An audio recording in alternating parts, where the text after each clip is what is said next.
안녕하십니까?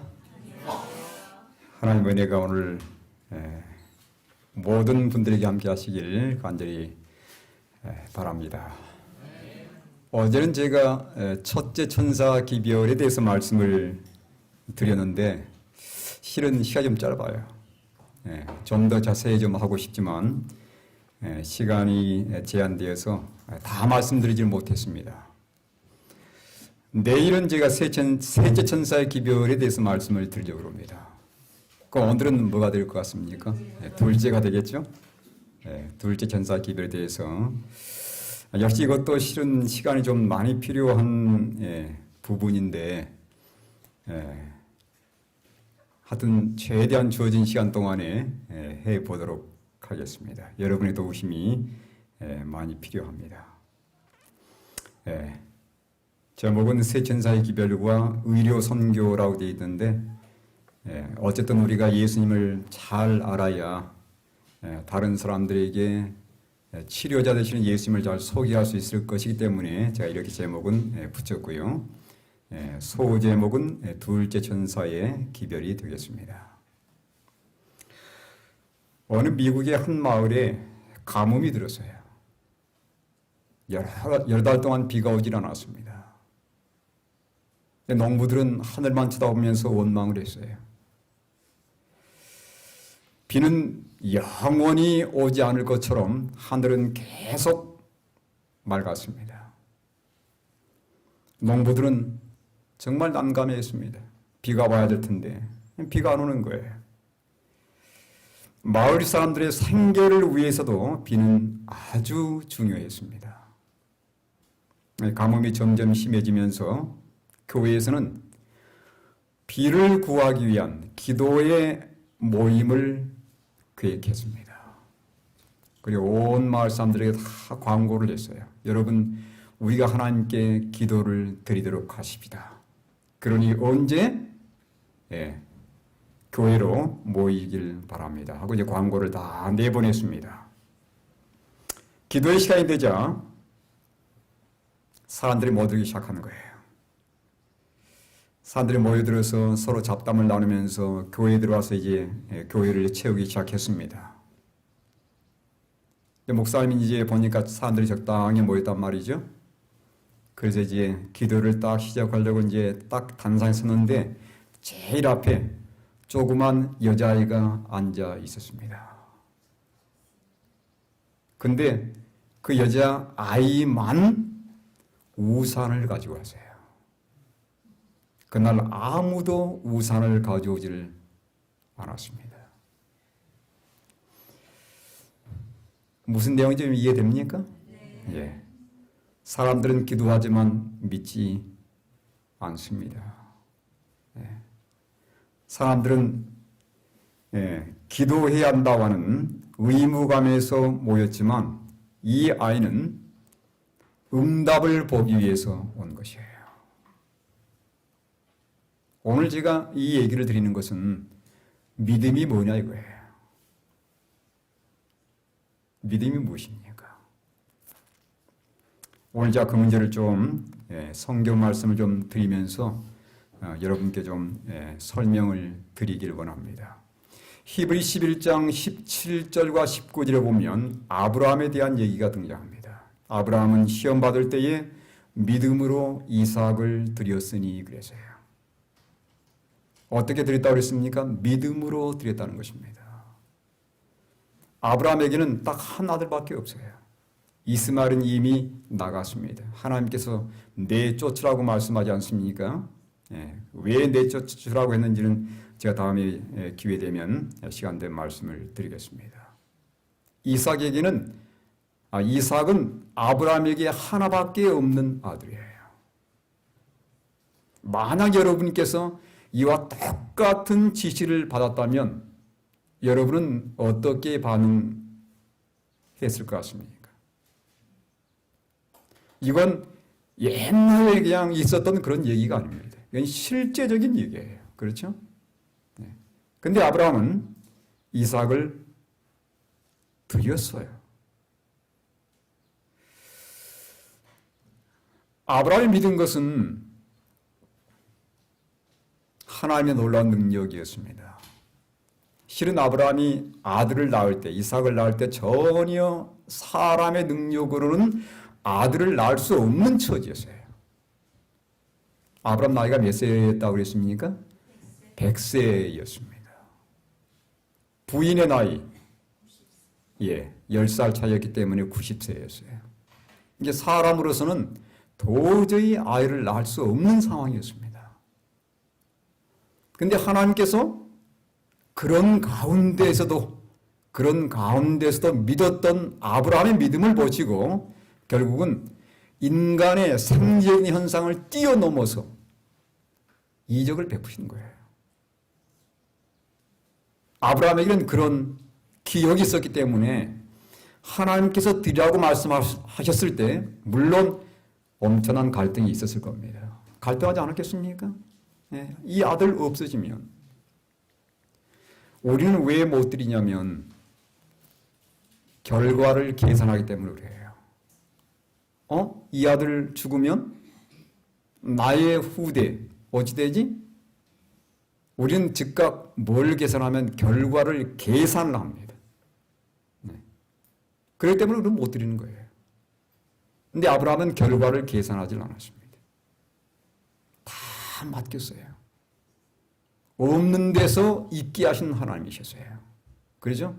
아이를 전혀 낳을 수 없는 상황 가운데서 있게 하신 하나님이시기 때문에 만약 내가 이 아이를 드린다 할지라도 하나님은 적어도 무엇은 하실 수 있다? 부활도 가능한 분이 아니시겠느냐. 부활도 가능한 분이 아니시겠느냐. 그런 마음으로 그렇지 않습니까? 이삭을 죽은 자 가운데서 다시 살리실 줄로 생각한지라 그랬어요. 그래서 그러한 하나님을 믿고 완전히 맡긴 겁니다. 결국 결과를 계산하지 않았어요. 저의 삶을 보더라도 믿음대로 살지 못하는 가장 결정적인 이유는 항상 결과를 인간적으로 계산하기 때문에 그렇습니다. 그래서 하나님의 말씀대로 완전히 드리지를 못하더라고요. 그래서 아브라함의 믿음은 결코 결과를 계산하지 않은 완전히 맡기는 믿음이었어요.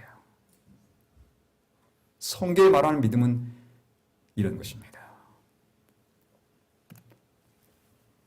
마리아 잘 아시죠? 가브리엘이 마리아에게 나타났습니다. 그리고서는 아주 폭탄 선언이죠. 정말 전혀 예상치 못했던 선이었습니다. 성령께서 내게 임하실 것이고 바로 내 몸을 통해서 누가 날 거라고 얘기합니까? 바로 이 세상의 구주이신 메시아가 탄생할 거라고 얘기를 했어요. 그러자 마리아는 뭐라고 대꾸했냐면 어찌 이런 일이 제게 있겠습니까? 저는 남자를 알지 못합니다. 그러니까 이제 뭐라고 얘기했냐면 이런 말씀을 합니다. 대저 하나님의 모든 말씀은 능하지 못하심이 없느니라. 이게 얼마나 놀라운 말씀입니까? 하나님의 모든 말씀은 능하지 못하심이 없다 이거예요. 이렇게 얘기하자 마리아가 이렇게 응답을 합니다. 이르되 주의 여종이오니 말씀대로 내게 이루어지이다. 믿음이에요. 어떤 믿음입니까? 맡기는 믿음입니다. 맡겼어요.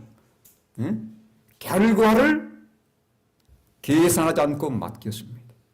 여러분 처녀가 아들을 배에다 생각해 보세요. 그 당시 돌팔매 맞아 죽습니다. 이 아이가 어디 가서 부정한 짓을 해가지고 아이를 배웠다고 소문나 보세요. 돌팔 맞아 죽어요. 그 당시는요. 이건 엄청난 용기 있는 믿음입니다. 그러니까 결과를 계산하지 않고 맡기는 거예요. 그래서 믿음은 결과를 따지지 않고 맡기는 겁니다. 하나님께. 이게 진정한 성경이 말하는 믿음이에요. 그냥 우리가 동의하는 그 자체는 아닙니다.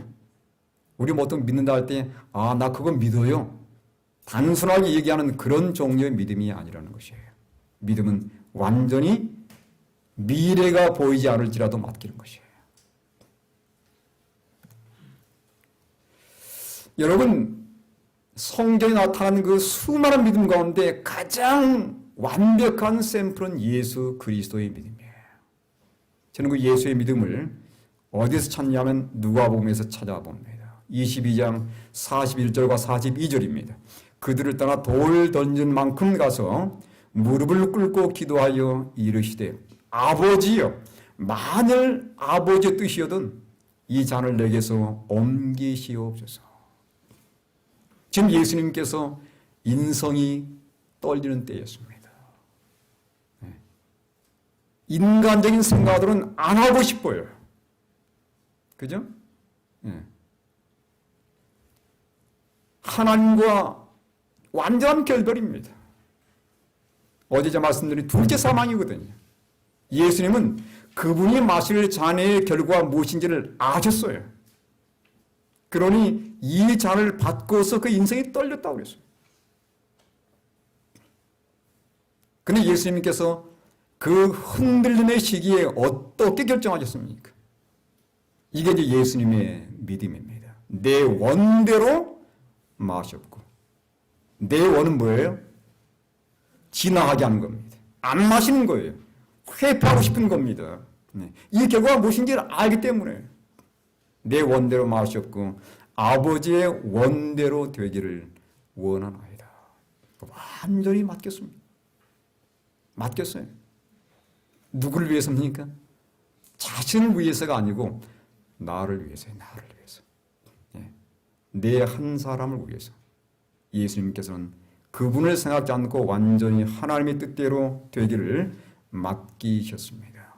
시대소망에 보면 이렇게 말씀하고 있습니다. 690쪽에 보면 예수께서는 돌아서신 후 다시 기도하시던 곳을 찾으셨으나 큰 어둠의 공포로 말미암아 힘이 지나여 땅에 엎드러지셨다. 예수님의 기도는 씨름이었습니다. 여러분, 기도를 씨름이라고 생각해 보신 적 있습니까? 씨름이에요, 씨름. 저는 기도할 때마다 그런 생각합니다. 하나님, 제가 오늘도 하나님과 씨름합니다. 그러니까 그렇게 생각하면 기도가 간절해져요. 간절한 하나님과 씨름의 기도입니다. 씨름의 기도. 하나님, 안 해주시면 저 안 일어납니다. 제 마음속에 확신 안 들면 저 안 일어납니다. 씨름입니다. 그 씨름의 때에 하나님의 아들의 인성은 떨렸다. 그러니까 예수님에게 마지막 하나님의 분노장이 쏟아지는 대쟁투의 순간이에요. 그러니까 얼마나 긴박한 순간입니까? 온 우주의 운명이 지금 달려있는 아주 긴박한 순간이에요. 지금 그분은 제자들의 믿음이 흔들리지 않도록 기도하시는 것이 아니라 시험받고 고통당하는 자신의 영혼을 위하여 기도하셨다. 이걸 하나님께서 원하신 뜻대로 받을 수 있게 달라는 그런 간절한 기도였습니다. 아버지 뜻대로 되게 달라는 기도였어요. 이 바로 예수님의 믿음이었습니다. 완전히 맡겼어요. 완전히 아버지 뜻대로 되게 해달라고 하는 그러한 예수님의 간절한 기도와 더불어서 맡긴 믿음이었습니다. 그래서 믿음은 뭐예요? 예수님을 마음속에 영접하실 뿐만 아니라 그분께 내 마음의 중심을 맡겨주는 것이에요. 거기에 이제 놀라운 능력이 일어나기 시작합니다. 우리는 보통 예수님을 영접하는 것, 단순히 그 정도에서 많은 분들의 신앙이 멈춰 있어요. 그 다음에 더 중요한 단계, 정말 그분께 마음을 온전히 맡기는 그 단계까지는 많은 분들이 나아가기를 주저합니다. 제가 있던 교회에 제가 이제 양떼가 없잖아요. 저는 기관에서 있다 보니까 제가 기도를 제가 하면서 날마다 아침마다 드리는 기도는 뭐냐면 하나님 제게도 영혼을 주십시오. 그래서 하나님께 최근에 제 기도를 들으셨어요. 제가 지금 부부자가 몇 분 있습니다. 그분들이 희한하게 연결됐어요. 목사님 저를 모르시지만 저는 목사님을 잘 알아요. 그곳에 제 딸이 살고 있어요. 목사님 좀 만나주세요. 이렇게 해서 제가 몇 분들을 지금 만나고 있습니다. 그 가운데서 몇 분들은 교회를 나오고 있어요. 그래서 저는 기도를 통해서 예수님을 그 영혼들을 몇 분 만난 그런 경험이 있습니다. 지금도 계속 그렇게 기도하고 있어요. 오늘 아침도 그렇게 기도했습니다. 하나님, 제게도 영혼을 주십시오. 저도 영혼들을 구원해야 되겠습니다. 네. 네. 저도 직접 말씀을 가르칠 수 있는 영혼들을 좀 보내주십시오. 그래서 얼마 전에 베델에서도 두 사람을 연결시켜 주었습니다. 그래서 그 부인과 함께 저도 성경을 몇 번 공부를 했는데 지금 그 부인이 그 취직을 하는 바람에 계속 성경 공부를 못 하고 있어요. 계속 그분을 위해서 날마다 기도를 드리고 있습니다. 여러분 그 예수님의 믿음 하나님께 완전히 맡긴 믿음이었어요. 근데 우리는 그 믿음까지 나아가기를 주저합니다. 그러니까 제가 한번은 이제 저희 교회 목사님께, 교회 집사님께, 열심히 나오는 집사님께 부탁을 했어요. 집사님, 혹시 성경 공부하기 원하는 분이 있으면 한 너댓 사람만 좀 이렇게 그룹을 만들어 주시면 제가 시간 날 때마다 좀 함께 기도하고 함께 말씀을 나누는 그런 좀 시간을 가졌으면 좋겠습니다. 했더니 그분이 목사님 고맙습니다. 제발 좀 그렇게 해주십시오. 근데 일주일 돼도 소식이 없어요. 그래서 나중에 집사님 어찌 된 겁니까? 했더니 그분이 한 얘기가 목사님 정말 죄송합니다. 제가 몇 분들에게 할 만한 분들에게 전화를 했는데 이분들이 똑같이 하는 얘기가 성경을 공부하다가 푹 빠질까 두려워서 못하게 됩니다. 오늘 우리 교인들이 믿음이에요. 예수님을 영접하기는 했지만 완전히 마음을 들이지는 못하는 것입니다. 푹 빠질까 두려워서 그러니까 교회도 나오고 세상도 즐기고 이렇게 하고 싶은데 목사님과 성경 공부하다 보면 하나는 포기를 해야 되거든요. 그죠? 이게 이제 두려워서 말씀을 공부하지는 못하겠다고 그렇게 얘기를 하는 것입니다. 예수의 믿음 결과를 계산하지 않았어요. 완전히 맡기는 그러한 믿음이었습니다. 그 믿음이 어떤 놀라운 능력을 이룬지 보시기 바랍니다. 중풍병자 마태복음 9장에 보면 믿음을 보시고 내 죄의 사함을 받았느니라라고 예수님 말씀하세요. 자, 공통점을 찾아보시기 바랍니다. 혈루증입니다. 따라 안심하라. 내 믿음이 너를 구원하였다. 여리고의 맹인이에요. 마가복음 10장 52절 내 믿음이 너를 구원하였느니라. 막달라 마리아입니다. 7장 50절에 예수께서 여자에게 이르시되 내 믿음이 너를 구원하였으니. 나병 환자예요. 사마리아 사람입니다. 그에게 이르시되 일어나 가라. 내 믿음이 너를 구원하였느니라. 공통점이 무엇이죠? 믿음으로 뭐 했다는 것이에요? 구원받았다는 것입니다. 믿음으로 구원받았어요. 이들은 1차적으로 그들의 질병이 치유가 받은 놀라운 경험을 하게 되었습니다. 믿음이었어요. 예수님께서 그들의 예수님께 단순히 나온 그 믿음 보시고 치료해 주셨어요. 그러면서 내 병이 낫다라고 말씀하지 않고 뭐라고 그랬어요? 구원하였다. 믿음이 너를 구원했다고 말씀합니다. 이게 여기는 이중적인 의미가 포함되어 있는 거예요. 질병도 치유가 되었고 또요. 영적으로도 구원을 받은 겁니다. 근데 거기에 결정적인 게 뭐였어요? 믿음이었다는 것이에요. 이게 놀라운 믿음의 능력입니다. 정말 예수님을 마음속에 영접할 뿐만 아니라 그분께 우리의 삶을 맡겨드려야 되는 거예요. 그래야 때는 놀라운 능력이 발생한다는 것이에요. 이게 진정한 믿음의 능력입니다. 여러분, 우리는 진정 믿음으로 구원을 얻습니다. 이건 우리가 다 인정하는 것들이에요. 그죠? 정말 우리는 믿음으로 구원은 받았어요. 여기 에베소 2장 8절과 5절의 말씀 보면 너희는 그 은혜에 의하여 믿음으로 말미암아 구원을 받았으니 이것은 너희에게서 난 것이 아니요 하나님의 선물이라 그랬어요. 선물입니다. 내가 잘나서 준 게 아니에요. 예? 내가 뭔가 좋은 일을 많이 했기 때문에 이뻐서 준 게 아닙니다. 예? 여기 분명히 성경에 말씀하기를 믿음으로 말미암아 구원을 받았다 말씀하고 선물이라고 그랬어요.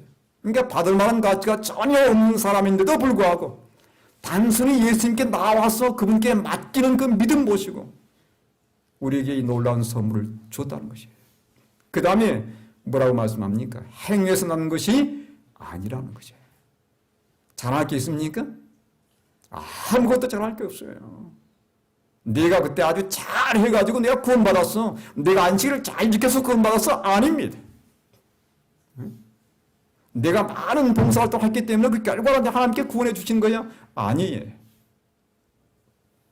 자, 제가 이 그림을 밑에 좀 그려놨는데 예수님께서 끊임없이 우리 마음 문에 놓고 하셔요. 그 음성 듣고 내가 믿음으로 문을 열었습니다. 그래서 예수님께 내 마음속에 들어오시는 거예요. 그리고 우리를 어디로 인도하시냐면 십자가로 인도하시는 겁니다. 어제 제가 말씀드린 것처럼 십자가에서 우리는 큰 것 두 가지를 발견하게 되는데 죄의 크기와 더불어서 하나님의 사랑의 크기를 동시에 보게 되는 거예요. 그래야 또 우리 마음속에 뭐가 일어납니까? 하나님의 사랑에 너무도 감동되어서 우리의 삶으로 우리의 마음으로 애통함을 일으키게 되는 거죠. 사랑이 이끌어서 우리를 회개하게 만들어주는 겁니다. 그러니까 회개도 내가 하는 게 아니에요. 회개는 하나님께서 도와주는 것입니다. 그렇지 않습니까? 저도 과거에 제가 회개하려고 많이 노력했습니다. 철학이들 가가지고 신명이들 참여해서 그때마다 뭐게 불 피워놓고 말이죠. 죄를 다 져가지고 태우기도 해봤어요. 근데 태워집니까? 없어져요? 그 다음에 또다시 죄를 반복하더라고요. 그 제가 그때 깨달은 게 그거예요. 회개가 내 의무대로 되는 게 아니구나. 내 마음 먹은 대로 되는 게 아니구나. 근데 언제 진지한 회개가 나오냐면 정말 십자가 예수님 앞에 굴복하는 경우, 그 예수님의 사랑이 내 마음을 완전히 사로잡을 때, 이때의 사랑으로 인해서 밀려 나오는 거예요. 죄가 밀려 나오는 거예요. 사랑이 내 마음을 채우면서 뭐가 밀려 나와요? 내 마음을 채우고 있던 죄가 밀려 나오는 거예요. 이게 바로 뭐냐면 진정한 회개의 애통의 경험. 이때 자백이 나요. 나도 모르게 예수님 제가 정말 죄인이었습니다. 예전에 모다 앞에 펴놓고 죄를 질 때는 남에게 알리고 싶지 않은 것은 적지 않아요. 이것도. 그냥 간단한 것만 적어요. 예수님의 십자가를 만나면 진정 내 마음속에 숨어져 있는 죄를 정말 고백하게 되더라고요. 그럴 때 예수님께서 어떻게 하신다고 그랬습니까? 우리에게 적극 달려오셔서 우리가 한 발자국만 하나님께로 향하면, 물론 그것도 성령의 역할입니다. 성령의 도움이에요. 하나님은 달려오세요. 맞아, 탕자가 나타나자마자 탕자가 먼저 아버지를 본 게 아니었습니다. 아버지가 뛰어왔어요. 그죠? 그 다음에 아들을 껴안고 입에 키스하고. 여러분, 동양적인 관심에서는 아버지가 아들에게 키스하는 것, 이거 있을 수 없는 일이에요. 그렇게 해보셨어요? 아들, 요즘 사람들은 잘하더라고요. 저는 잘 못하겠어요. 저희들은 또 그렇게 좀 보수적으로 교육을 받은 사람들이 돼가지고 아들 안고 키스하는 것 잘 못합니다. 아버지가 아들에게 키스했다는 말은 무슨 말이에요? 다 용서했다는 거예요. 다 이해했다. 다 용서했다. 그러면서 어떻게 했어요? 옷을 벗어서 입혀주지 않습니까? 벗어서 입혀주는 거예요. 여러분, 예수님이 십자가 돌아가실 때 다 벗고 돌아오셨습니다. 왜 벗으셨어요? 나한테 입혀주려고. 그죠? 우리에게 입혀주기 위해서 예수님이 다 벗고 돌아오신 것입니다. 우리가 벌거숭이인 줄을 예수님이 알아요. 그래서 그분께서 십자에서 다 벗고 돌아오신 것은 우리에게 입혀주기 위한 것입니다.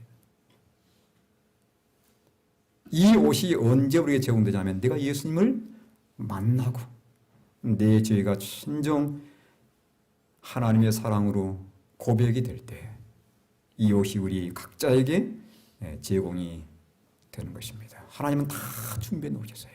옷을 다 준비해 놓으셨어요. 나를 위한 옷을 다 준비해 놓으셨어요. 언제 입혀주시냐면 내가 회개하는 순간에 적극적으로 이 옷을 입혀주셔서 모든 죄의 수치를 가려주시는 것입니다. 믿음으로 되는 것이에요. 그래서 요한복음 1장 12절에 영접하는 자 곧 그 이름을 믿는 자들에게는 하나님의 자녀가 되는 권세를 주셨으니 그랬어요. 믿음으로 자녀가 되는 거예요. 신분이 완전히 바뀌었습니다. 언제 신분이 바뀌어집니까? 이 신분 바뀔 때 며칠 걸려요? 10년 걸립니까? 한 100년 걸려요? 아니에요. 즉각입니다. 즉각. 어둠에서 빛의 자녀로 예수님 마음속에 영접하는 그 순간에 즉각 신분이 바꿔지는 거예요. 믿음으로 하나님의 자녀가 되는 것입니다. 아멘입니까? 아멘. 우리가 믿음으로 된 거예요. 믿음으로 우리가 의인되었습니다. 여기 뭐라고 말씀합니까? 로마 3장 28절에 그러므로 사람이 의롭다 하심을 얻는 것은 율법의 행위에 있지 않고 믿음으로 되는 줄을 우리가 인정하노라. 믿음으로 의롭게 되었어요. 의롭게 된 사람을 뭐라고 불러요? 의인이라고 부릅니다. 우리 모두 다 의인이에요. 정말 예수를 마음속에 받아들였으면, 그리고 정말 내 마음의 중심을 그분께 맡겨드렸으면 우리는 그 순간에 진정 하나님의 의로운 백성, 하나님의 자녀가 되는 것이고 의인으로 하나님께 기억이 되는 것입니다. 믿음으로 된 것이에요. 믿음으로 성화됩니다. 성화됩니다. 사도행전 26장 18절 나를 믿어 거룩하게 된 무리라고 했어요. 예수를 믿어 거룩하게 된 무리. 하나님 믿어서 거룩하게 된 거예요. 믿어서 거룩하게 됐습니다. 여기 보십시오. 전로계단에 제가 참 좋아하는 화이트 여사의 글인데 정말 이 화이트의 글은요 너무도 감사합니다. 이건 정말 하나님께서 마지막 교회 주시는 선물이에요. 놀라운 선물이에요. 제가 그 재림연수원에 있을 때 어느 날 전화를 받았어요. 그분이 장로교회 목사님이십니다. 근데 재림연수원은 이제 안질교회 목사님들만 훈련받는 곳이잖아요. 제가 그때 이제 목사님들의 훈련을 담당하고 있었거든요. 근데 전화가 온 거예요. 목사님, 재림연수원이죠? 예, 그렇습니다. 저도 좀 갈 수 있습니까? 누구신데요? 쟤도 목회합니다. 목회하시는데 누구십니까? 제가 장로교회 목사입니다. 그래요? 여기는 안질교회 목사들만 훈련받는 곳인데요? 근데 목사님들이 훈련받은 곳이기 때문에 저도 좀 가면 되지 않습니까? 그런 경우가 없어가지고 제가 혼자 결정할 수 있는 문제는 아니고 제가 우리 목사님들과 함께 협의해서 연락드리겠습니다. 그랬더니 그분이 사전하는 거예요. 목사님 꼭 좀 가서 함께 좀 훈련받도록 도와주십시오. 결국은 그분을 함께 모셨습니다. 10일 동안 함께 목사님들이 함께 훈련받았어요. 그분과 제가 산에 함께 금요일 날 산에 함께 올라가면서 얘기를 나눴어요. 목사님, 어떻게 그런 용기를 내셨습니까? 안질교는 이단인데. 했더니 이분이 자기 사정을 다 얘기한 거예요. 제가 인터넷에서 계시록을 공부하려다가 안질교의 기별을 만났다는 것입니다. 다른 걸 다 봤는데 안질교의 기별만큼 확실한 기별이 없더라는 거예요. 그래서 교회를 찾았다는 겁니다. 그래서 이분이 이제 그냥 머리가 그냥 환상으로 가득 차 있어요. 안식교회는 천사들이 모인 곳일 것이다. 이렇게 좋은 말씀 가지고 사는 교회일 거 보니까 그건 분명히 천사들만 사는 것이 틀림없다. 예. 그리고 목사님의 기별은 얼마나 사람들 마음에 감동을 줄까. 이 말씀에 기초해서 하신다면 이게 틀림없는 거예요. 예. 그래서 그분이 몰래 안식일 날 안식일교회를 방문한 것입니다. 그때 이제 죄송스러운 것은 환상이 좀 깨졌어요. 그분이. 그래서 제가 목사님, 모든 교인들이 다 그 말씀대로 살고 모든 목사님들이 다 그 말씀 산다면 이미 다 끝났을 겁니다. 이 세상은. 그러니 사람 보지 마시고 말씀을 굳게 의지하셔서 말씀대로 사십시오. 제가 열흘 훈련 받는데 그분이 9째 되는 날 침례를 받으셨어요. 목사님, 제가 너무도 감사하고 너무도 이것을 진리하는 것을 확신하기 때문에 침례를 받아야 되겠습니다. 이 세상에 공부도 해보지도 않고 말이에요. 네. 이 교회가 진짜라는 걸 어떻게 확신합니까? 아니, 하나를 보면 열을 합니다. 침례를 주십시오. 그러니까 저희가 그날 이분에게 침례를 베풀었어요. 목사님들이 모인 가운데서 목사님들이 다 특청하고 함께 모여서 함께 기도하면서 이분에게 이분을 함께 축하의 파티를 벌이면서 함께 침례를 베풀었습니다. 이분은 이 영감의 글 때문에 하나님의 교회를 찾은 것이에요. 지금도 많은 목사님들이 이 영감의 글을 가지고 설교를 하신 분들이 많아요. 교인들이 그래드립니다. 목사님, 그분이 아직도 장로교를 운영하고 계셔요. 개인적으로 안식시키면서. 제가 누구라고 공개하지는 않습니다. 혹시 또 나가면 안 되니까. 그분이 그래요. 목사님, 제가 이 화이분의 글을 기초로 해서 성경을 가르쳐 보니까 교인들이 너무도 좋아합니다. 그러면서 그러대요. 목사님, 요즘 달라졌어요. 말씀이 달라졌어요. 어찌 된 겁니까? 이렇게 물어본다는 거예요. 그분이 달라진 비결이 바로 예언의 신의 말씀이었습니다. 자, 그 제가 예언의 신의 말씀을 가끔 인용하는 것도 여러분 좀 양해를 하시기 바랍니다. 혹시라도 저희와 함께 신앙을 같이 하시지 않으신 분들일지라도 제가 이 화이부인의 말씀을 인용하는 것에 대해서 여러분께서 양해하십시오. 저는 너무도 은혜를 많이 받아요. 그리고 이 말씀들이 성경 말씀을 더 깊이 올바로 이해할 수 있도록 도와주기 때문에 그렇습니다. 제가 틀리면 이 말씀 보지도 않아요. 이건 정말 이단이지요. 근데 이 말씀이 하나님의 빛을 더 밝히 비춰주기 때문에 제가 이 말씀들을 종종 인용하면서 저도 큰 은혜를 받아요.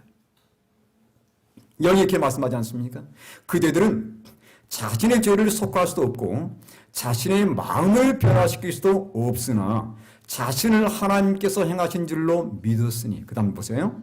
믿음으로 그리스도의 것이 되는 동시에 믿음으로 그리스도 안에서 자라날 것이다 그랬어요. 믿음으로 성장하는 겁니다. 믿음으로 성화되는 거예요. 믿음으로 자라나는 겁니다. 그래서 바울이 뭐라고 외쳤습니까? 로마서 1장 16절로 17절 이렇게 외쳤어요. 내가 복음을 부끄러워하지 아니하노니 이 복음은 모든 믿는 자에게 구원을 주시는 하나님의 능력이 됨이라. 먼저는 유대인에게요, 그리고 헬라인에게로다. 복음에는 하나님의 의가 나타나서 믿음에 이르게 하나니. 우리는 믿음으로 시작합니다. 믿음으로 하나님의 자녀가 되었어요. 믿음으로 거듭났어요. 믿음으로 의로운 백성이 되었어요. 근데 거기서 끝나는 게 아닙니다. 믿음 계속 이어지는 거예요. 그 믿음이 어떤 역할까지, 우리로 하여금 하나님 안에서 자라는 역할까지 성화의 단계에 이르기까지 도우는 게 바로 믿음이라는 것이에요. 그러면서 이렇게 결론을 내리지 않습니까? 오직 의인은 누가 의인이에요? 예수를 믿는 자가 의인입니다. 어떻게 산다고 그랬어요? 믿음으로 말미암아 살리라. 그들의 삶의 방식은 뭐예요? 믿음입니다. 믿음에서, 그래서 믿음에서 믿음으로가 되는 것이에요. 제가 아까 말씀드렸습니다. 믿음이 뭔지 말씀드렸어요. 아, 제가 믿어요. 그 믿음이 아닙니다. 정말 제가 말씀드리는 그 믿음의 차원이 무엇인지를 잘 새겨듣게 되기를 바랍니다. 정말 예수님 마음속에 영접할 뿐만 아니라 그분께 마음의 중심까지 내드리는 거예요. 완전히 맡기는 겁니다.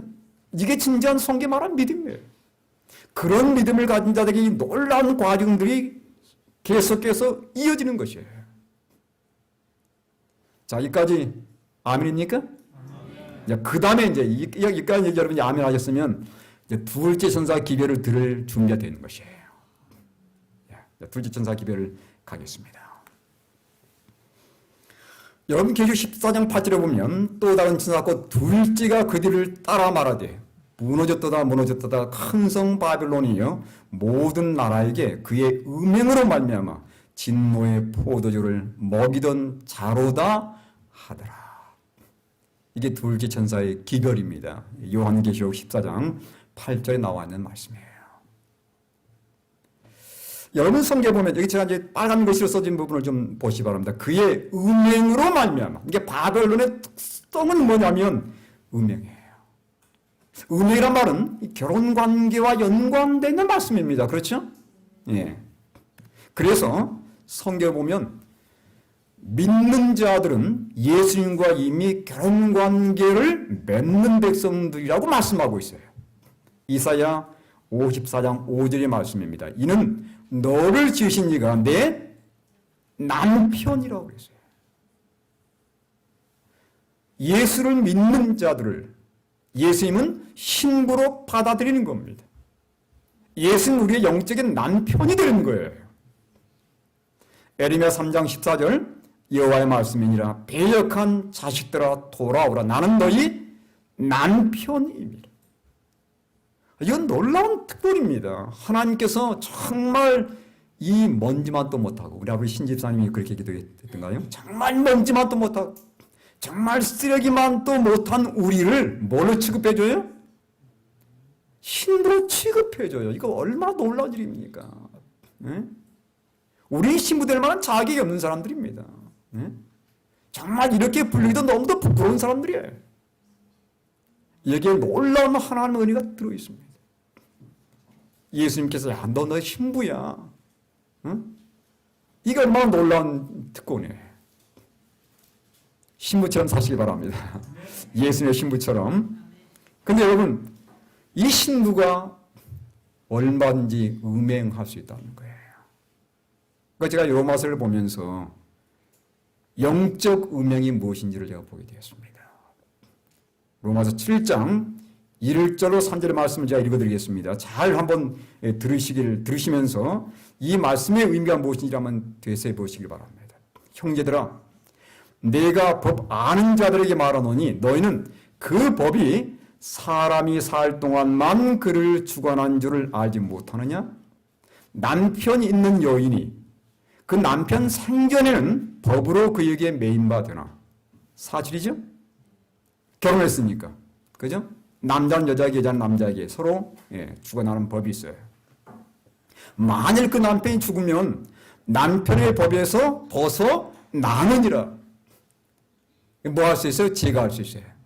그러므로 만일 남편 생전에 다른 남자에게 가면 음행하는 것입니다. 그러니까 예전 남편, 첫 남편을 놔두고 후 남편, 편이 그랬습니다만 후 남편에게 관계를 맺게 되면 그건 음행하는 것이죠. 그러나 만일 남편이 죽으면 괜찮아요. 그 법에서 자유롭게 되나니 다른 남자에게 갈지라도 음녀가 되지 아니하느니라. 이건 뭘 말씀하려고 하는 것입니까? 여기 첫 남편과 후 남편이 있습니다. 첫 남편은 누구에 대한 가르치냐면 예수님을 알지 못하고 율법의 정죄하에 사는 사람들을 말씀하는 것이에요. 후 남편은 누구예요? 바로 예수 그리스도와 그분을 믿음으로 구원받는 그 의미를 후 남편으로 비유해 놓은 것입니다. 그러니까 우리가 예수를 믿는다고 할 때는 몰랐니 끊어버리고 완전히 과거가 청산되는 거예요. 그죠? 완전히 과거를 완전히 절단하고 완전히 한 남편에게만 속해야 되는 겁니다. 그래야 예수님이 나를 정말 그분의 신부로 받아들이는 거예요. 예, 과거의 죄를 끊고 모든 율법 병기에서 벗어나서 예수님께 완전히 속하는 것을 후 남편인 예수님께 속하는 것으로 그렇게 취급을 하는 것입니다. 그런데 아직 내가 율법을 준행하고 있으면서 율법을 말미암아 구원 얻으려고 시도하고 있으면서 동시에 예수를 믿는 믿음을 가질 수 있다는 말이에요. 쉽게 말하면 행함 플러스 믿음입니다. 그걸 뭐라고 그래요? 여기서는 음행이라고 얘기하는 것이에요. 나의 행함도 의존하고 그리고 믿음도 의존하고 함께 플러스해서 예수님의 공로를 사가지고 구원받으려 하는 것은 이건 성경적인 표현을 하면 음행이라는 것이에요. 제가 분명히 서론에 계속 말씀드린 게 뭐예요? 믿음으로라고 하는 말씀을 제가 계속 드렸고 그 믿음이 어떤 믿음인지를 제가 말씀을 드렸습니다. 여기서 이제 오해하시면 안 돼요. 네. 근데 이까지 여러분이 잘 따라오셔야 그 다음 단계까지가 잘 진행이 됩니다. 그래서 예수를 믿고 또 내 자신이 율법을 준행하는 것을 공로로 삼고 두 개를 함께 붙여가지고 그래서 구원을 받고 성화되려고 하는 시도하는 것은 뭐예요? 바로 영적 음행과 연관되어 있다는 사실이에요. 이건 정말 무서운 시도입니다. 여전히 반만에 걸치는 거예요. 은혜 반, 나의 행위 반. 이것이 바로 영적 음행이라고 성경은 분명히 언급하고 있습니다. 음녀라고 그랬어요. 네. 과거 이스라엘 백성들이 있지 않습니까? 자신의 행위를 가지고 행위를 어쨌든 이 행위를 가지고 하나님을 믿으면서 그들이 믿지 않는 게 아니에요. 하나님을 믿으면서 그들의 행위를 가지고 구원 얻어보려고 얼마나 시도했습니까? 그 시도에 대해서 성경은 음녀라고 표현하는 것이에요. 자, 여기 음행은 의의를 얻고자 믿음과 행위를 섞어버리는 것임을 다시 한번 제가 여러분께 말씀을 드립니다. 요약해 드리는 것입니다. 자, 여러분 행위에 어떤 공로가 있는지를 좀 살펴보도록 하겠습니다. 행위는 정말 공로가 있는가? 디도서 3장 5절 우리를 구원하시되 우리의 행한 바 의로운 행위로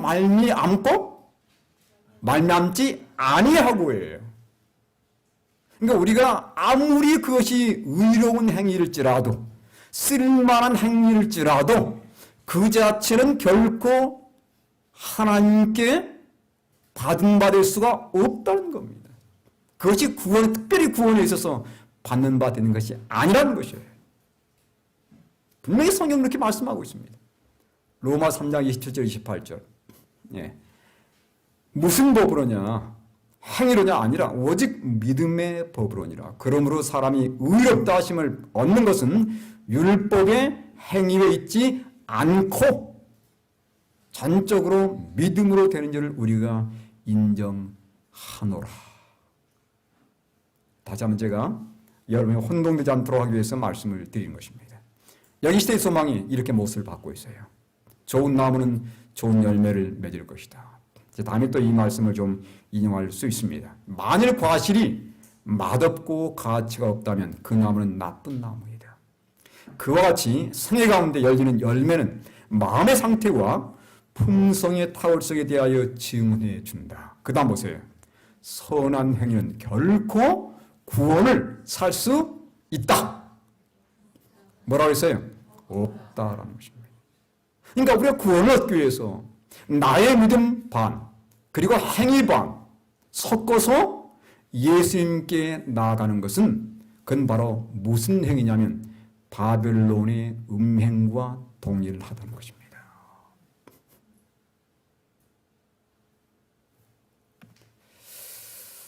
아브라함 얘기를 듣겠습니다.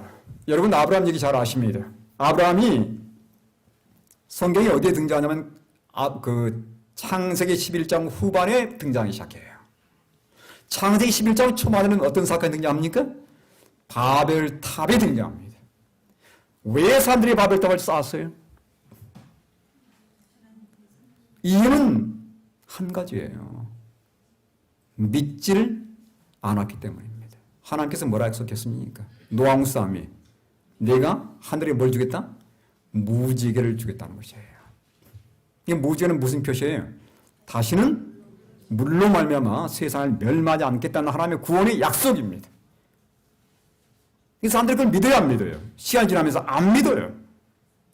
그래서 믿지를 않고서 어떤 생각이 들어요? 야, 우리 스스로 혹시라도 만에 하나도 그런 일이 똑같이 반복될지 모르니까 우리 스스로 우리 구원해야 돼. 그래서 사람들이 모여가지고 그냥 탑을 쌓은 게 아니에요. 그 꼭대기 어디까지 닿는? 하늘까지 닿는 탑을 쌓는 겁니다. 왜? 물이 덮일지라도 살아남도록 하기 위해서. 그래서 바벨탑은 행함에 의해 시도의 대명사예요.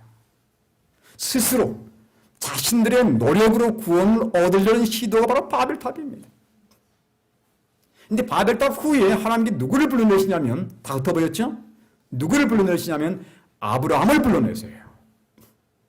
그렇습니까? 예. 이제 창세기 12장부터 이제 11장 후반부터서 12장에 등장하는 내용입니다. 그래서 하나님께서 아브라함을 선택하시고 아브라함을 어디로 가라고 말씀하십니까? 어디로 가라? 내가 너희 민족을, 너 후손을 큰 민족으로 이루게 하겠다. 어디로 가라고 말씀하세요? 어디로? 가나안 땅으로 가나안 땅으로 가라고 말씀하세요. 네. 그래서 이 아브라함의 떠난 곳이 어디였습니까? 갈대아 우르, 그는 하란과 갈대아 우르를 떠나요. 갈대아 우르는 어디입니까? 이게 바벨론의 옛 지명입니다. 그러니까 아브라함이 떠난 것은 어디? 바벨론을 떠난 거예요. 근데 어떻게 떠났어요? 히브리 11장 8절. 믿음으로 아브라함은 부르심을 받았을 때 갈 바를 알지 못하고 떠났다고 했어요. 뭘로 떠났어요? 믿음으로입니다. 네. 바벨론을 떠나는 것은 믿음으로 떠나는 것이에요. 아브라함은 믿음으로 갈대아우르 바벨론을 빠져나온 것입니다. 믿음으로 된 거예요. 믿음으로 떠나왔습니다. 네. 그 다음에 이제 이 가나안 땅에 사는데 시간이 자꾸 지나도 자손이 생길 기미가 보이질 않아요. 그렇죠? 그래서 어떻게 합니까? 급기야는 이제 아내와 함께 머리를 맞대고 여보, 아무래도 이거 아닌 것 같아. 우리가 하나님을 도와드려야 돼. 그래서 하나님을 돕기로 이 사람이 어떻게 하나님을 돕습니까? 예. 자신의 행위를 플러스한 겁니다. 하나님의 약속이 아마 이걸 것 같아 하면서 지레짐작으로 결국은 누구 몸을 통해서요? 하갈의 몸을 통해서 아이를 낳습니다. 그래서 낳은 아들이 누구죠? 하나님 받으셨습니까? 후사로? 받지를 않으셨어요. 이것은 행함의 열매였습니다. 행함의 열매예요. 믿음으로 맺은 열매가 아닙니다. 행함의 열매예요. 그래서 행함의 열매를 하나님이 받지를 않으셨어요. 물론 나름대로 탄생하기 때문에 축복은 했지만 그 아이를 열매로 후사로 받지를 않았습니다. 인간의 열매예요. 이거 바로 구원이 똑같습니다. 결국은 나중에서야 누구를 통해서 100세 때 자기 아내의 몸을 통해서 아들이 낳았어요. 그 아들이 바로 믿음으로 낳은 아들 이삭이었습니다. 그래서 바울은 두 사건을 얘기하면서 이렇게 얘기하는 거예요. 기록된 바 아브라함에게 두 아들이 있으니 하나는 여종에게서 하나는 자유 있는 여자 사라입니다. 하였으며 여종에게서는 육체를 따라 낳고 자유 있는 여자에게서는 약속으로 말미암았느니라. 예? 하갈을 통해서는 육체를 따라 믿음으로 낳은 게 아니고 행함으로 낳은 거예요. 자, 여기서 제가 여러분께 도전을 좀 드립니다. 여러분, 우리가 믿음으로 바벨론에서 나왔지만 몸은 빠져나왔어요. 그러니까 여전히 뭐만큼은 정신만큼은 거기에 남아있을 수 있다는 얘기예요. 아브라함의 삶이 그걸 보여주는 것입니다. 아브라함 믿음으로 바벨론에서 빠져나왔어요. 근데 정신은 여전히 그곳 정신이 여전히 남아있는 것이에요. 그러니까 이 둘째 천사의 기별은 다른 교회들에게만 해당되는 것이 아니고 이 남은 교회에 남아있는 백성들에게도 얼마든지 해당될 수 있다는 얘기입니다. 그렇습니까? 왜냐하면 우리 정신이 여전히 바벨의 정신을 그대로 본받을 수 있다는 얘기예요. 그래서 제가 이 말씀을 드리는 겁니다. 그래서 여기 이 말씀 보세요. 시대의 소망 35쪽의 말씀입니다. 사람이 자신의 행위로 자신을 구원할 수 있다고 하는 원칙은 모든 이방인의 종교의 기초에 놓여 있다는 것이에요. 정말 하나님의 성경 말씀에 기초한 종교 외에 많은 종교들이 어디에 뒷받침되어 있습니까? 그들의 구원은 어디에 놓여 있어요? 뭔가 자신들이 하는 것은 놓여 있다는 얘기예요. 이게 이방 종교의 특성입니다.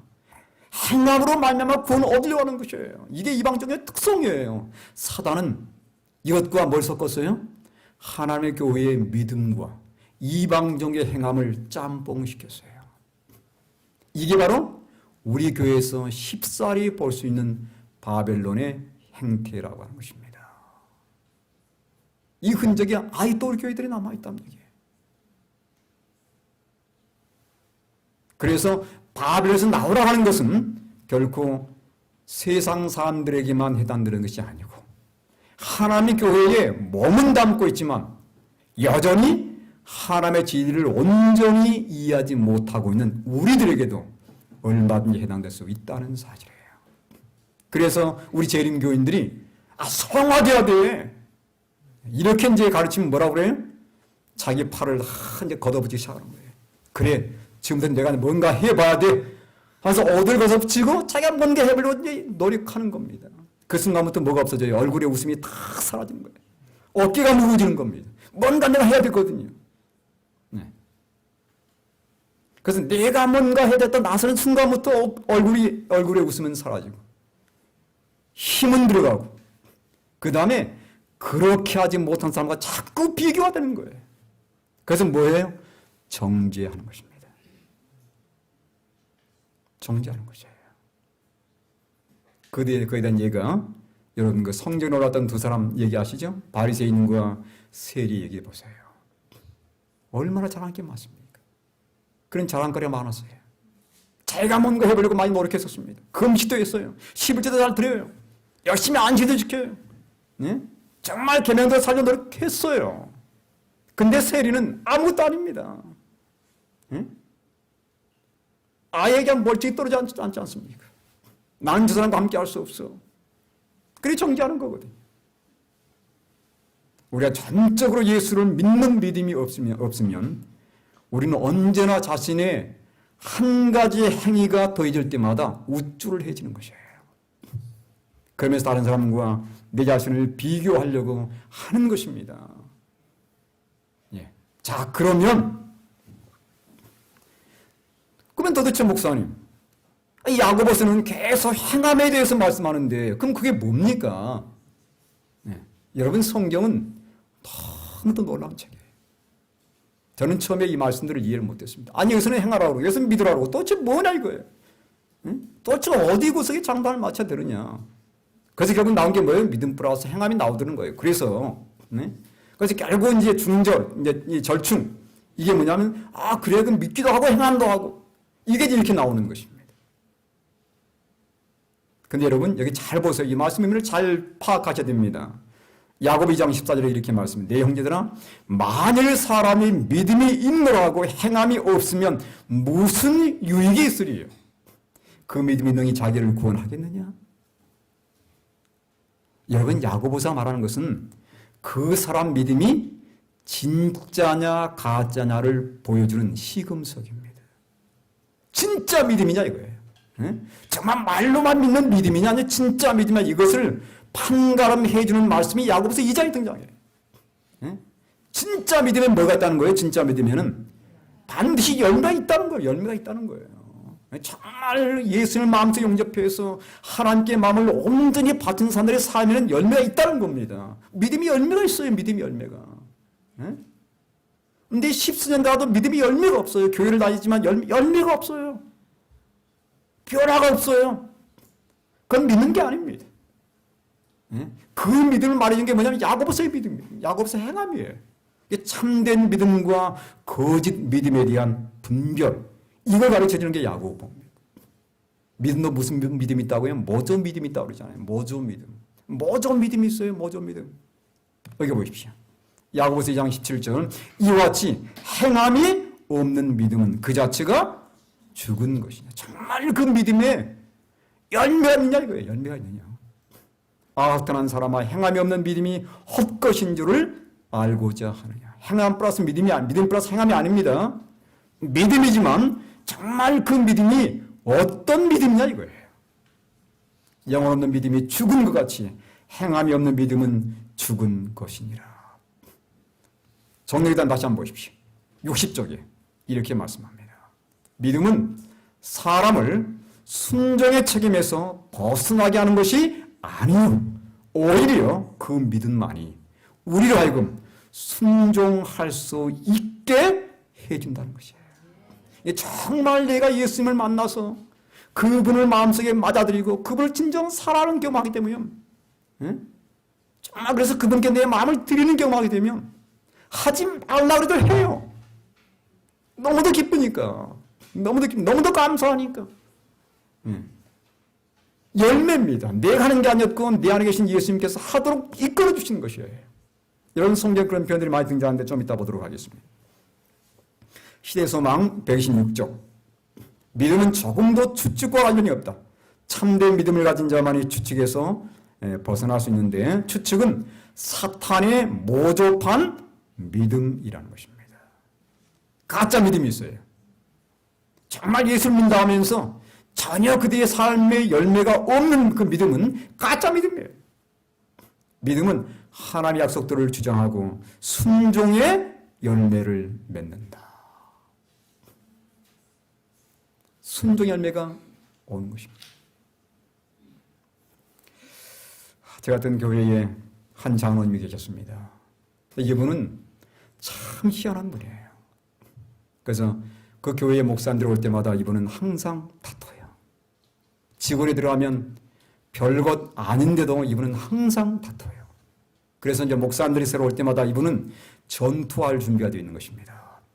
전투화 대사를 다 갖고 누가 오든 간에 이분은 싸워요. 근데 제가 가니까 저도 막 싸우려고 대드는 거예요. 그래서 이분은 이런 분이시구나. 근데 아주 힘들게 하는 겁니다. 그래서 내가 어떻게 하면 이분을 좀 더 사랑할 수 있을까? 사랑이 안 돼요. 왜냐하면 너무도 자꾸 나 이상하게 자꾸 댓글을 거니까 쓸데없이. 그러던 어느 날이었습니다. 급기야 터졌어요. 이분이 그 당시 교회의 재무였거든요. 근데 오토바이를 타고 와서는 갑작스럽게 교회 사택문을 딱 열더니 저를 불러내는 겁니다. 그러면서 그 재무장부 있잖아요. 이걸 팍 던지는 거죠, 앞에. 그러면서 더러워서 못 해먹겠네. 하면서 나온 거예요. 아무 설명도 없어요. 장모님 왜 그러십니까? 아무 설명이 없는 거예요. 그러면서 막 나오는 거예요. 그 순간 제 마음속에 뭐가 올라왔겠어요? 분노. 그죠? 분노가 확 끌어올리는 겁니다. 그때는 제가 젊었거든요. 더 젊었거든요. 깡다구로 있거든요. 그때 제 마음속에 딱 드는 생각은 이거였습니다. 저분은 잘라야 돼. 저분은 더 이상 장로를 하면 안 돼. 저분은 우리 재림교회에 결코 대표적인 장로의 본이 될 수 없는 사람이에요. 그러니 이런 분은 원칙적으로 잘라내야 돼요. 이런 세상에 팍 들어오는 거예요. 그건 너무나 당연한 겁니다. 그죠? 그러면서 그분을 딱 보는데 그분이 뒷모습을 하면서 쫙 나는 거예요. 저희가 이제 사태로 들어오는 길이 좀 길었습니다. 한 20m 정도 됐어요. 그러니까 쫙 나가는데 바로 그렇게 마음은 순간 또 하나의 생각이 딱 들어오는 거예요. 그분의 뒷모습을 딱 보는 순간에 어떤 생각이 들어오냐면 갑자기 십자가 나타나는 거예요. 그러면서 저 사람을 위해서 내가 피 흘렸어. 이런 음성이 들리는 거예요. 막 그 순간에. 저 사람도 내가 피 흘려 죽은 사람이에요. 그 예수님의 그 십자가에 대한 생각과 그 음성이 딱 들려오면서 제 마음속에 갑자기 그분이 그렇게 불쌍하게 여겨지는 거예요. 그렇게. 이게 순간적으로 뭐가 나오더래요. 내 마음의 분노가 싹 사라지는 거예요. 그래서 그분이 그렇게 불쌍하게 여겨지는 겁니다. 네? 그래서 그날 저녁에 이분이 퇴근할 때쯤에서 찾아갔습니다. 그리고 저는 찾아가서 물론 이제 과일을 한 바구니 사가지고 공짜로 할 수 없잖아요. 나중에 사건이 났으니까 과일을 한 바구니 사주고 갔어요. 했더니 이분이 막 샤워를 끝내고 나오면서 직장을 끝내고 이제 돌아와서 샤워를 하시고 끝내고 나오시면서 제 손을 확 잡고 그러면서 목사님, 제 하루 종일 정말 괴로웠습니다. 제가 왜 그랬는지 저도 이해가 안 됩니다. 정말 용서해 주십시오. 제 앞에 무릎 꿇는 거예요. 물론 저보다 훨씬 연배가 많은 분이죠. 저는 그 당시에 30대 후반이었거든요. 중반이에요. 30대 중반. 예. 근데 그분이 무릎을 딱 꿇으시면서 그분은 그때 40대 후반이었습니다. 정말 죄송합니다.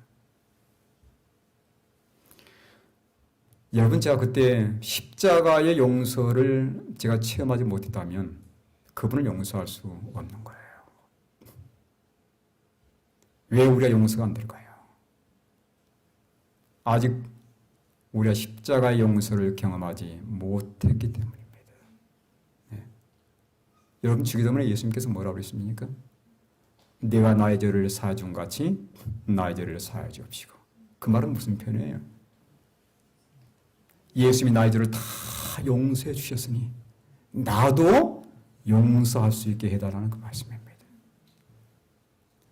내가 용서하지 못한다는 것은 무슨 말이에요? 아직 용서받지 못했음을 의미하는 것입니다. 용서받지 못하면, 십자가의 용서를 경험하지 못하면 우리는 누구도 용서할 수 없는 거예요. 제가 그날 그분을 정말 마음속에 정말 부담되는 사람이었어요.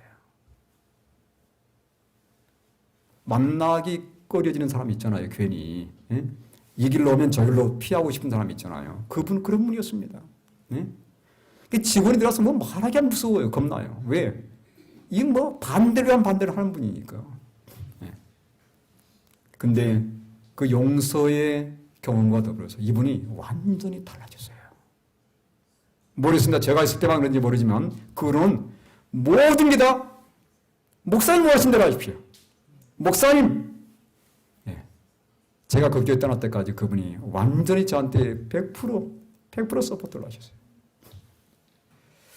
저는 거기서 십자가의 용서를 체험을 했습니다. 그때 제가 실은 예수님의 은혜를 많이 느끼고 있던 때였었거든요. 성경 여기 예언하시는 뭐라고 말씀합니까? 믿음은 하나님의 약속들을 주장하고 순종의 열매를 맺는다. 정말 내가 예수를 믿고 정말 내 삶을 그분께 맡겼다면 열매가 맺히게 되어 있어요. 용서 못할 사람이 없는 겁니다. 예? 용서 못할 사람이 없는 거예요. 열매거든요. 순종이 열매거든요. 여기 이렇게 말씀하고 있습니다. 예, 제가 어제도 말씀을 드렸는데 너무도 이 말씀이 제가 드린 말씀이 요약 같아서 제가 요약적으로 좀 말씀을 드리겠습니다. 십자가에서 비치는 빛은 하나님의 사랑을 드러낸다. 그의 사랑은 우리를 그에게로 이끌어준다. 만일 우리가 이 이끄심을 저항하지 않는다면 구주로 십자가에 못 박게 한 죄를 회개하는 가운데 십자가 밑으로 인도함을 받을 것이다.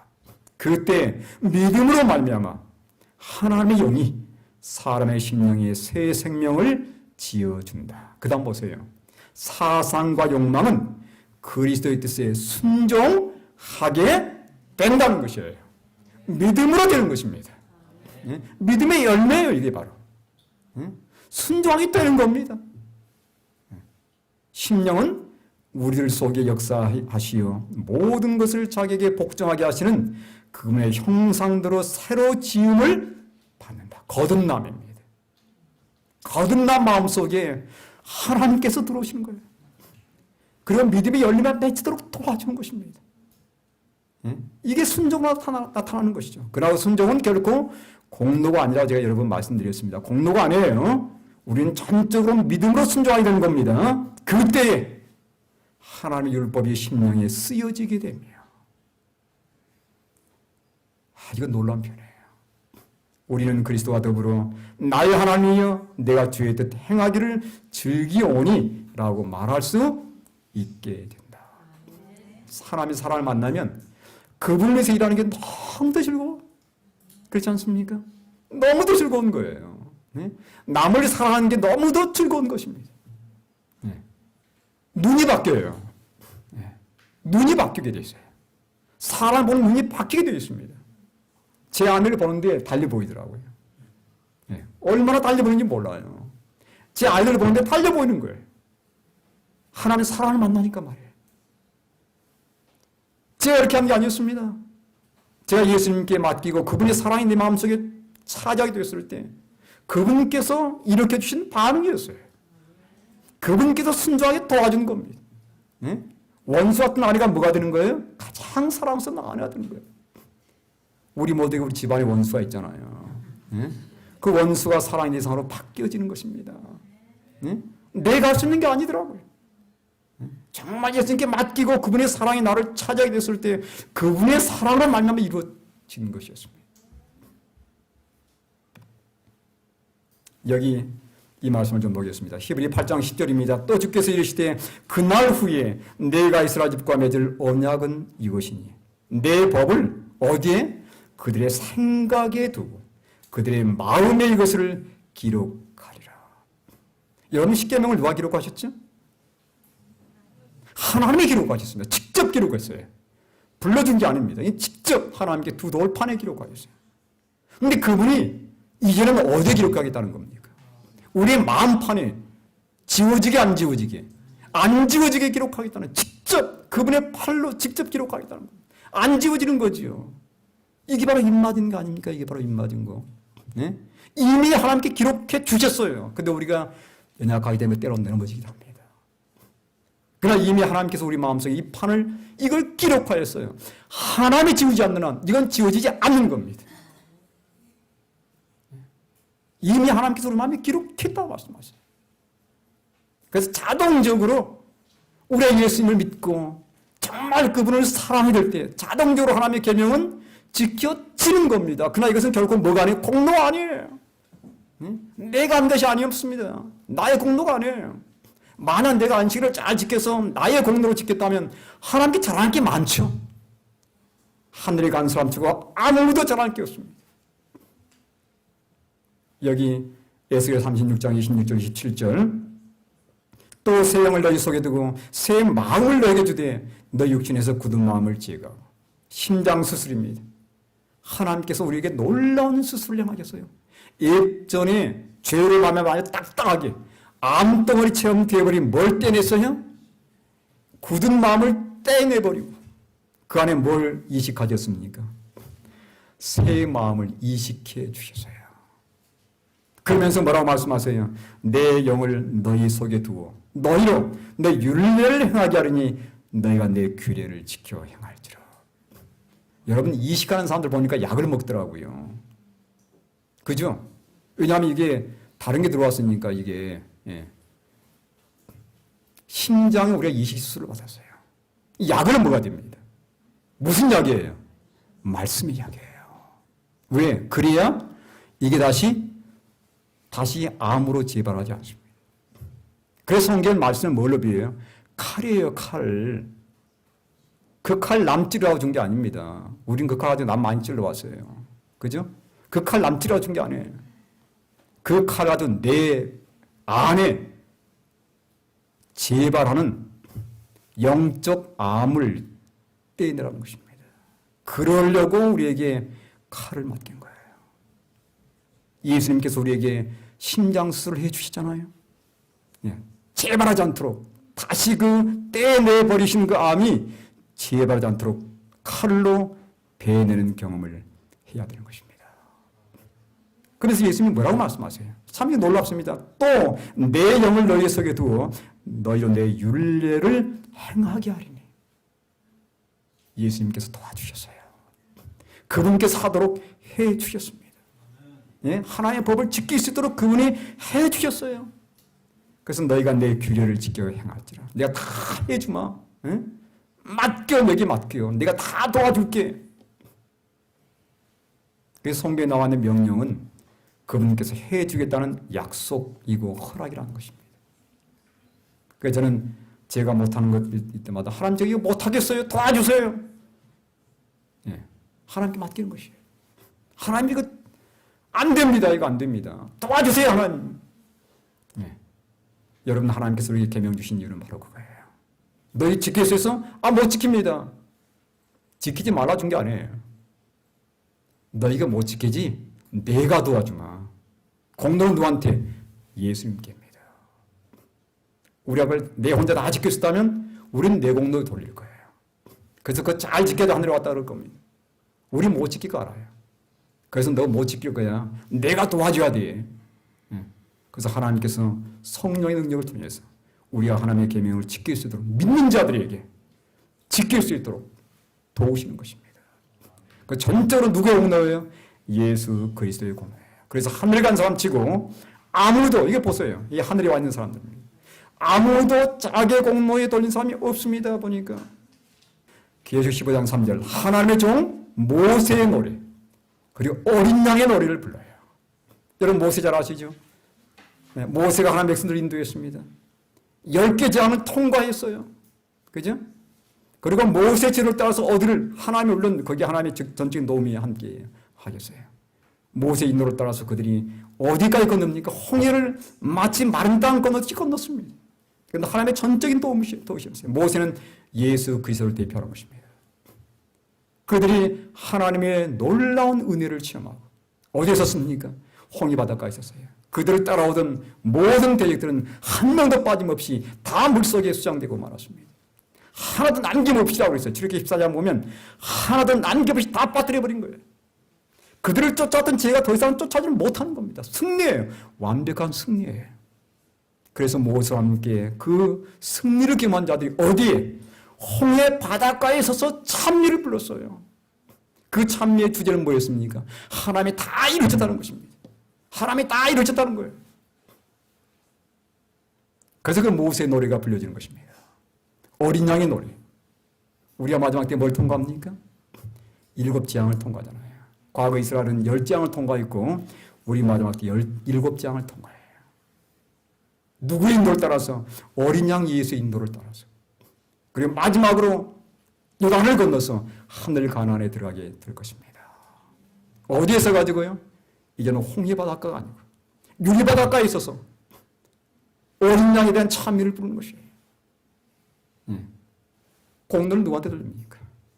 하나님 곧 전능하신 이시여 하신 일이 크고 놀라우시도다. 하나님 당신이 다 이루셨습니다 이거예요. 내가 한 게 아니었습니다. 하나님 그분이 다 하셨어요. 잘할 게 아무것도 없는 것이에요. 그분이 이루셨으니까. 그분이 나를 정말 돕고 내가 그분께 맡겼을 때 내 안에 그분께서 계명을 기록해 주시고 나로 하여금 그분의 온전한 도움을 통해서 계명을 이루도록 도우셨어요. 순종은 그분께서 이루신 겁니다. 내가 한 게 아니었어요.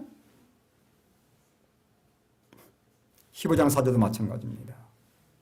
그래서 여러분 우리가 하늘에 가서 아무도 자신의 공로를 자랑할 것이 없다는 사실을 기억하시고 정말 날마다 예수님을 믿되 어떻게 믿어야 되겠어요? 정말 마음까지 그분께 맡기는 그러한 믿음. 그러한 믿음을 통해서 우리의 삶 속에 정말 그분이 기뻐하시는 아름다운 순종의 삶이 이루어지기를 간절히 바랍니다. 다시 말씀드리면 그 순종에는 공로는 없습니다. 믿음으로 말미암아 이루어지는 순종이었다는 사실을 기억하시기 바랍니다. 결론입니다. 이제 여러분 그래서 바벨론에서 탈출해야 되지 않습니까? 여기 갈라디아 4장 30절에 그러나 성경이 무엇을 말하느냐? 여종과 그 아들을 내어 쫓으라 이거예요. 예? 이스마엘과 하갈을 내보내라 이거예요. 행함으로 말미암아 의롭게 되려는 그 시도를 중단하라 이겁니다. 내 삶에서 그걸 몰아내라 이거예요. 예? 내가 뭔가 공로를 내게 돌리려 하는 마음 버려라 이거예요. 버려라 이거예요. 우쭐해지는 마음 버려라 이거예요. 뭔가 행해서 내 자신이 자랑하려고 하는 마음 그것 중단하라 이것입니다. 예? 결코 구원의 공로에 그걸 섞지 말라는 것이에요. 전적으로 예수님께 맡기고 그분께서 이끄신 대로 따라옴으로 인해서 내 삶 속에 아름다운 믿음의 열매인 순종이 맺혀지도록 하라고 하는 것이 하나님의 가르침입니다. 오늘 여러분 이 말씀에 순종하실 이 말씀을 믿고 정말 따르실 그러한 마음이 있으십니까? 정말 예수님 마음속에 받아들이시고 그분께 내 마음의 중심을 내드릴 그러한 마음이 있으십니까? 그렇다면 여러분께서 놀라운 하나님의 은혜를 경험하게 될 것입니다. 이게 바로 둘째 천사의 기별이에요. 이걸 우리가 세상에 외쳐야 할 것입니다. 하나님께서 우리 모두에게 축복하시길 바라면서 말씀을 마치겠습니다.